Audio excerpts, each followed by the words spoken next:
BBC Nepali सेवाको साँझ पखबाट विनिता दाहालको नमस्कार। आज कार्यक्रममा कम्युनिस्ट पार्टीहरूसँग गठबन्धन गर्ने कांग्रेस सभापतिले आफ्नै पार्टीभित्र सबैलाई समेट्न नसकेको असन्तुष्ट पक्षको आरोप। नेतृत्वले काखा र पाखा गर्नु भएन, न्यायोचित रूपले सबैलाई समेटेर जानु पर्यो भन्ने कुराहरू। अनि यी विषयहरू पत्ता लगाउनको लागि जुन तरहले परिचालन गर्छु त्यसको 20% जति मात्रै मेहनत गरिदिए पनि यो सुधार हुन सक्छ। बढ्दो बेरोजगारी र त्यसको फर्च्योटको विषयमा कुराकानी। अनि देश छोडेका श्रीलङ्काका राष्ट्रपति सिङ्गापुर पुगे। सबभन्दा पहिला प्रमुख विश्व समाचार। सञ्जय ढकालबाट समाचार सुन्नुहोस्। श्रीलङ्काका देश छाडेर भएका राष्ट्रपति गोताबाया राजपक्षले दिएको राजीनामा पत्र प्राप्त भएको त्यहाँका सभामुखले बताएका छन्। उनी अहिले मालदिप्सबाट सिङ्गापुर पुगेका छन्। कोलम्बोमा विरोध प्रदर्शनकारीहरू उनीहरू पसेका कतिपय सरकारी भवनहरूबाट फर्कन थालेका छन्। राष्ट्रपतिको निवासबाट उनीहरू फर्किएको र त्यहाँ सुरक्षा फौज तैनात हुन थालेको बीबीसी संवाददाताले बताएका छन्। यसअघि राष्ट्रपति गोताबाया राजपक्षले वाचा अनुरूप राजीनामाको पत्र नबुझाइकनै देश छाडेर भए पनि प्रदर्शनकारीहरू सरकारी भवनहरूबाट फिर्ता हुन राजी भएका थिए। तर गम्भीर आर्थिक संकटका माझ उनीहरूले शान्तिपूर्ण प्रदर्शन भन्ने जारी राख्ने बताएका छन्। राजपक्षले बुधबार राजीनामा बुझाउने ठानिएको थियो, तर उनले त्यसो नगरिकनै प्रधानमन्त्री रनिल विक्रमसिंहलाई कार्यवाहक राष्ट्रपति बनाइदिए। उक्त कदमलाई प्रदर्शनकारीहरूले अस्वीकार गरेका छन्। श्रीलङ्काकी एकजना मानवाधिकार अभियान कर्मी अम्बिका सत्कुनानाथन कानूनी चलखेलका निम्ति उनले राजीनामामा ढिलाइ गरेको ठान्छिन्। उनी आफ्नो अन्तिम गन्तव्यसम्म एक राष्ट्राध्यक्षका हैसियतले यात्रा गर्न चाहन्छन्। त्यसले उनलाई कानूनी रक्षा कवच प्रदान गर्छ, किनभने उनी विरुद्ध मानवाधिकार उल्लङ्घनका समेत कैयन गम्भीर अभियोगहरू छन्। मानवाधिकार कर्मी अम्बिका सत्कुनानाथनको भनाइ। अमेरिकी राष्ट्रपति जो बाइडेन र इजरायलका प्रधानमन्त्री याइर ल्यापिडले एक संयुक्त वक्तव्य जारी गर्दै इरानलाई परमाणु अस्त्र विकास गर्न नदिने वाचा गरेका छन्। उक्त वक्तव्यमा वाशिंटनले त्यसको निम्ति उसको राष्ट्रिय शक्तिको सबै पक्ष उपलब्ध गराउने भनिएको छ। पत्रकारहरूसँग बोल्दै ल्यापिडले नियम नमान्नेहरूबाट स्वतन्त्रता रक्षा गर्न बलको प्रयोग आवश्यक भएको बताए। विश्वसनीय सैन्य खतरा प्रस्तुत गरिए मात्र इरानलाई परमाणु कार्यक्रम विकास गर्नबाट रोक्न सकिने उनले बताए। राष्ट्रपति बाइडेनले उक्त लक्ष्य हासिल गर्न कूटनीति नै उत्तम उपाय भएको पनि बताए। उनले तेहरानलाई अन्तर्राष्ट्रिय परमाणु सम्झौतामा फर्कन भनिरहेका छन्।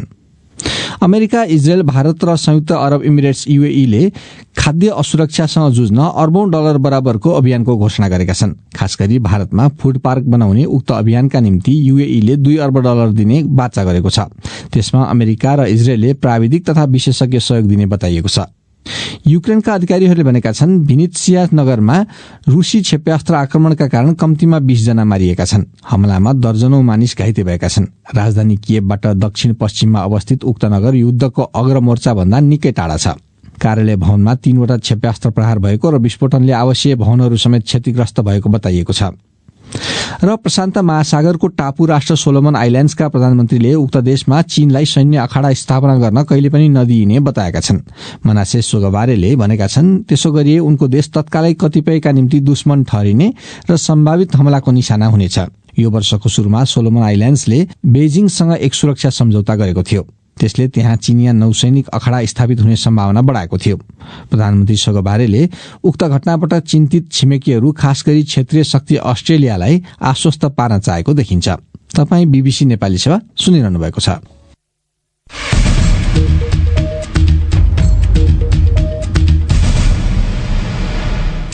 साँझपखमा तपाईंलाई स्वागत छ। सरकारको नेतृत्व गरिरहेको दल नेपाली कांग्रेसभित्र सभापति शेरबहादुर देउवाले महाधिवेशन पश्चात फरक मत राख्नेहरूलाई समेटेर लैजान नसकेको आरोप असन्तुष्ट पक्षका नेताहरूले लगाएका छन्। गत स्थानीय तह चुनावमा कम्युनिष्ट पार्टीहरूसँग चुनावी तालमेल गरेको कांग्रेसमा आफ्नै पार्टीभित्र शेखर कोइराला पक्षधरका नेताहरूले छुट्टै भेला गरे पश्चात भएको पार्टीको केन्द्रीय समितिको बैठकमा यसबारे कुरा उठेको नेताहरूले बताएका छन्। विचारधारा र सिद्धान्त नै नमिल्ने पार्टीसँग गठबन्धन गर्दा त्यसले स्थानीय तह चुनावमा कतिपय ठाउँमा घाटा भएको भन्दै अब फेरि चुनावी गठबन्धन गर्ने भए औचित्य पुष्टि गर्ने गरी निर्णय गर्नुपर्ने धारणा पनि कोइराला पक्षका नेताहरूले राखेका छन्। सुनौ एउटा रिपोर्ट। विगत 4 दिनदेखि जारी पार्टीको केन्द्रीय समितिको बैठकमा स्थानीय तह चुनावको समीक्षा, अब हुने प्रदेश र संघको चुनावी रणनीति, पार्टीभित्रका आन्तरिक असन्तुष्टिहरूबारे छलफल भएको नेताहरूले बताएका छन्। पार्टीको 14औं महाधिवेशनमा सभापति शेरबहादुर देउवासँग प्रतिस्पर्धा गरेका नेता शेखर कोइराला पक्षका नेताहरूले केन्द्रीय समितिको यो बैठक अघि आफ्नो छुट्टै भेला गरेका थिए। त्यसरी छुट्टै भेला गरेकामा खास गरी देउवा पक्षीय नेताहरूले असन्तुष्टि जनाएको र फरक प्यानलबाट उठेर महामन्त्रीमा जितेका गगन थापा र विश्वप्रकाश शर्माबारे आलोचना गरिएका विवरण बाहिर आएका छन्। बैठकमा सभापतिमाथि उठाइएका विषयबारे बोल्दै शेखर कोइराला पक्षीय केन्द्रीय सदस्य गोविन्द पोखरेलले भने, जुन गुट उपगुटमा रहेको तिक्ततालाई पनि सम्बोधन गर्दै जानुपर्छ। हामी अरू पार्टीसँग गठबन्धन गर्न तम्सेर लागिराखेका छौँ र पार्टीभित्रै समूहहरू जुन महाधिवेशनमा लोकतान्त्रिक प्रक्रियामा सहभागी भएर निर्वाचनमा संलग्न भएका थिए, तिनीहरूलाई नेतृत्वले काखा र पाखा गर्नु भएन, न्यायोचित रूपले सबैलाई समेटेर जानु पर्यो भन्ने कुराहरू उठेका थिए। तर देउवा पक्षीय नेता तथा पार्टी प्रवक्ता प्रकाश शरण महतले भने सभापति माथिका असन्तुष्टिका आवाज खास गरी शेखर कोइरालाबाट मात्रै आएको दावी गरे। पार्टी एक भएर जानुपर्छ भन्ने आएको छ। अब बाहिर अरूहरूले अब केन्द्रीय समिति बाहिरकाले कसले के बोल्छन् त्यो सबैलाई थाहा होला, त्यहाँ बोलेको त त्यही कुरा हो। केन्द्रीय समितिकै बैठकका क्रममा यसै साताको सुरुमा कोइरालाले देउवामाथि विभिन्न 12वटा बुँदा मार्फत सवाल उठाएका थिए। त्यसमा महाधिवेशनबाट नेतृत्व चयन भए पनि नीतिका विषयमा काम हुन नसकेको, पार्टी विधि सम्मत नचलेको, विगतको सरकारको जुन कामको आलोचना कांग्रेसले प्रतिपक्षमा रहँदा गरेको थियो अहिले त्यसैलाई पुनः अघि सारिएको लगायतका विषय रहेका थिए। अब केन्द्रीय समितिको बैठक शनिबारलाई राखिएको बताइएको छ। अर्को विषय, हरेक वर्ष महालेखा परीक्षकको प्रतिवेदनमा बेरुजुका रकमहरू ठूलो परिमाणमा देखिन्छन्। गत 1 वर्षको तीनै तहका सरकारी कार्यालय तथा अन्य सरकारी संघ संस्थाका कारोबार गरी 75 खर्ब रूपैयाँ भन्दा धेरैको लेखा परीक्षण गर्दा 1 खर्ब 15 अर्ब बेरुजु वा कुनै हिसाबबाट अनियमित खर्च भएको देखियो। यसै सन्दर्भमा साथी सञ्जय ढकालले महालेखा परीक्षक टंकमणि शर्मा दंगाललाई सम्पर्क गरी वर्षैपिच्छे बेरुजु खप्टिँदै कहाली लाग्दो वित्तीय बेथितिको अवस्था निरन्तर भइरहेको हुँदा तपाईहरूले बुझाउने वार्षिक प्रतिवेदन कसैले गम्भीरतापूर्वक नलिकन रद्दीको टोकरीमा फ्याँकेको जस्तो भएन भनेर सोधेका छन्।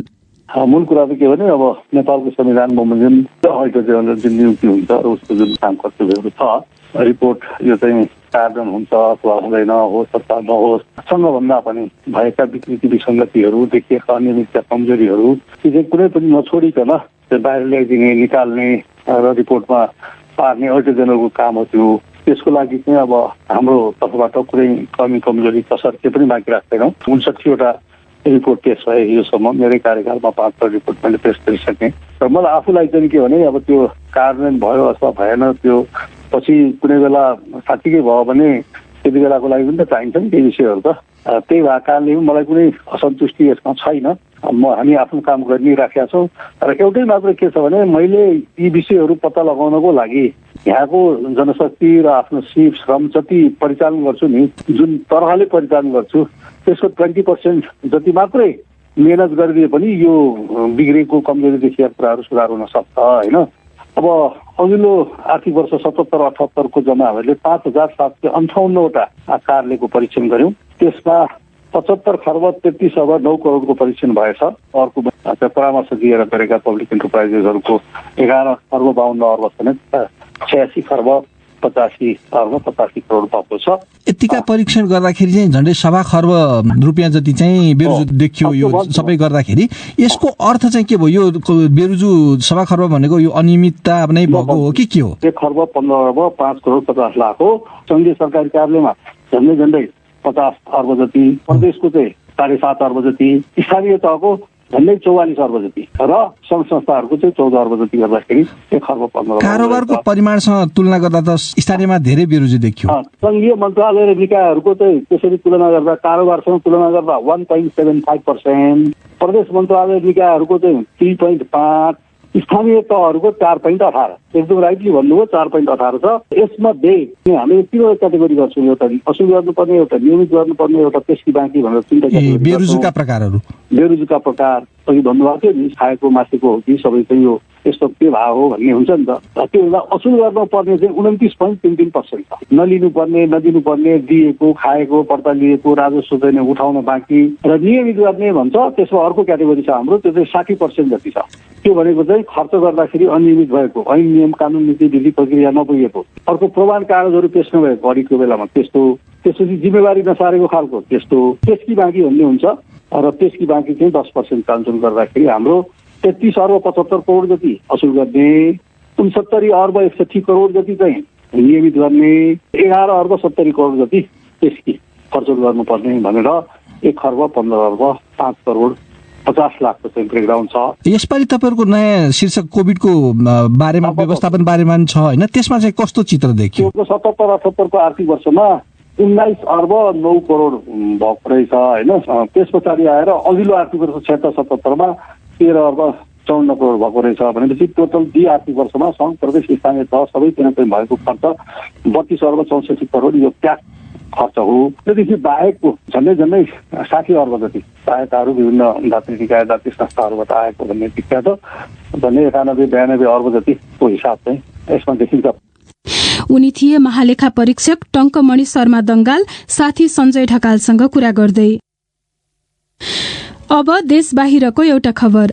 व्यापक विरोध प्रदर्शनपछि देश छोडेर मालदिप्स हुँदै सिंगापुर पुगेका श्रीलंकाका राष्ट्रपति गोटाबय राजपक्षले राजीनामाको पत्र पठाएको सभामुखले बताएका छन्। सिंगापुर सरकारले उनलाई निजी भ्रमणका लागि आफ्नो देशमा प्रवेश दिएको बताएको छ। बीबीसी विवरणमा आधारित यो रिपोर्ट सुनौ विष्णु पोखरेलबाट। राजपक्ष मालदिप्सबाट सिंगापुर साउदी एयरलाइन्सको एउटा विमानमा चढेर गएका थिए। अभूतपूर्व आर्थिक संकटको विरोधमा देशमा प्रदर्शन भइरहेका बेला उनी मंगलबार राति भागेर मालदिप्स पुगेका थिए। उनीसँग उनकी पत्नी र 2 अंगरक्षक पनि थिए। राजपक्ष सिंगापुरमै बस्छन् वा अन्यत्र जान त्यो उनको बिसौनी मात्र हो भन्ने स्पष्ट छैन। यसअघि उनले बुधबारभित्र राजीनामा दिने बताएका थिए, तर उनले अहिलेसम्म औपचारिक रूपमा पद त्याग गरेका छैनन्। राष्ट्रपति हुँदा अभियोगहरूबाट उन्मुक्ति पाएका राजपक्ष नयाँ सरकार बनेपछि हुनसक्ने गिरफ्तारीबाट जोगिन विदेश भागेको अनुमान गरिएको छ। अब आजको अन्तिम विषय। कर्णालीको जुम्ला जिल्ला राष्ट्रिय प्रसारण लाइनमा जोडिएको लामो समय भइसक्दा पनि विद्युत सेवा नियमित नहुँदा कर्णाली स्वास्थ्य विज्ञान प्रतिष्ठानका शल्यक्रिया लगायतका अन्य आकस्मिक सेवा प्रवाहमा समस्या भइरहेको चिकित्सकहरूले बताएका छन्। सुनौ जुम्लाबाट कृष्णमाया उपाध्यायको रिपोर्ट। कर्णालीको कालीकोट, डोल्पा, मुगु तथा जाजरकोटका बिरामीहरू समेत उपचारको लागि जुम्ला आउने गरेको भए पनि विद्युत नियमित नहुँदा भनेको समयमा उपचार गर्न कठिन भइरहेको बताउँछन् कर्णाली स्वास्थ्य विज्ञान प्रतिष्ठानका प्रवक्ता डाक्टर रमेश भट्टराई। हामीलाई एकदमै गाह्रो भइरहेको छ विद्यार्थीहरूको व्यवस्थापन र यता अस्पतालको व्यवस्थापन गर्न। सिटी स्क्यान चलाउन, अपरेसन भित्रका विशेष खालका औजारहरू चलाउनलाई जेनेरेटर बाल्नु परेको छ। विद्यार्थीहरूले पढाइको लागि अहिले पनि दियालोको प्रयोग गर्नुपर्ने अवस्था सृजना भइरहेको बताउँछिन् जुम्लाकी एकजना सेवाग्राही विष्णुमाया बुढा। मोबाइल चार्ज गर्न पनि बत्ती नै छैन। अहिले पनि झरो युगको समस्या छ, किन क्यान्डल बालेर मात्रै बस्ने अवस्था छ। जुम्लाका अर्का स्थानीय बासिन्दा धनसिंह थापा। इलेक्ट्रोनिक सामानबाट सेवा प्रवाह गर्ने अथवा सेवा लिने क्रममा धेरै समस्या भइरहेछ। राष्ट्रिय प्रसारण लाइनको सब स्टेशन धेरै टाढा हुनु तथा विद्युतको लोड बढ्दै गएको हुनाले नियमित विद्युत आपूर्ति गर्न समस्या भइरहेको बताउँछ नेपाल विद्युत प्राधिकरणको जुम्ला वितरण केन्द्रका प्रमुख नरेश दत्त राहुल। सुर्खेतमा अत्याधिक लोड धेरै भएर अहिले हाम्रो भोल्टेज ड्रप भएको अवस्था छ। अनि भोल्टेज ड्रप हुँदाखेरि के हुन्छ भने हामीले त्यहाँबाट सुर्खेत आउँदाखेरि यो दैनिक सबैसन लो भोल्टेज ट्रिप भइदिन्छ। त्यसले अनि कालीको जुम्ला सेक्सन काटेर लाइन चलाउँछ कि। माग धेरै बढ्दै गएको भए पनि विद्युत सेवा नियमित नहुँदा सेवाग्राहीहरू मर्कामा परेका छन्। कृष्णमाया उपाध्याय, बीबीसी जुम्ला।